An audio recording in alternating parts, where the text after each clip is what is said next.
Before the mirrors learned reflection, they learned hunger. That was the first secret buried beneath the architecture.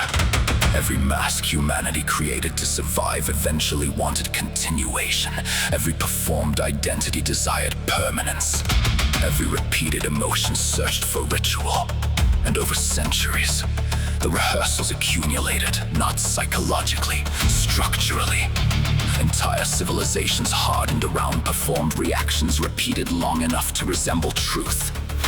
That was how the labyrinth fed itself, through identities too practiced to remember they were temporary. I noticed the alteration gradually. Certain rooms inside the city began arriving before the people entering them. Some corridors demanded apology before speech. Others stripped memory slowly from anyone carrying unresolved names. One chamber forced visitors to repeat the emotional tone of their parents without understanding why. And every mirror behaved slightly differently after grief, not symbolically, literally. Some reflections blinked too slowly. Some smiled after conversations ended. Some appeared exhausted before the face itself understood exhaustion. The lower districts stopped using mirrors entirely after the year of delayed expressions. Too many citizens reported seeing future reactions rehearsing themselves silently behind the glass. Then the architecture started recognizing observation. Hallways rearranged themselves around prolonged self-awareness. Elevators refused to stop on floors where identities had recently collapsed. Entire apartment complexes developed nervous silences after public humiliation events.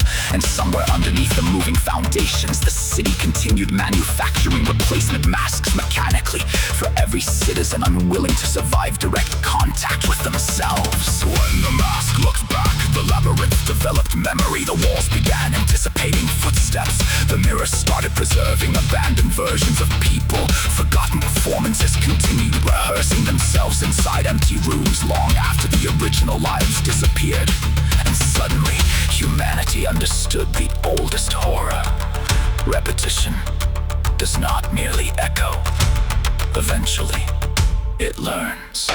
There was a district near the center where unused identities were stored. Miles of suspended masks drifting in black air without visible support. Some still whispering unfinished conversations through cracked mouths. Others shedding artificial skin slowly onto the floor beneath them like emotional ash. Archivists monitored the chambers continuously, not to preserve order, to prevent synchronization, because occasionally multiple masks attempted wearing the same person simultaneously. Those citizens became difficult to recognize afterward. Their reflections changed accents mid-sentence. Their shadows reacted before they moved. Some developed additional expressions unrelated to visible emotion. The city classified these events as recursive identity breaches. Most disappeared into the lower architecture within weeks, but their rooms remained occupied.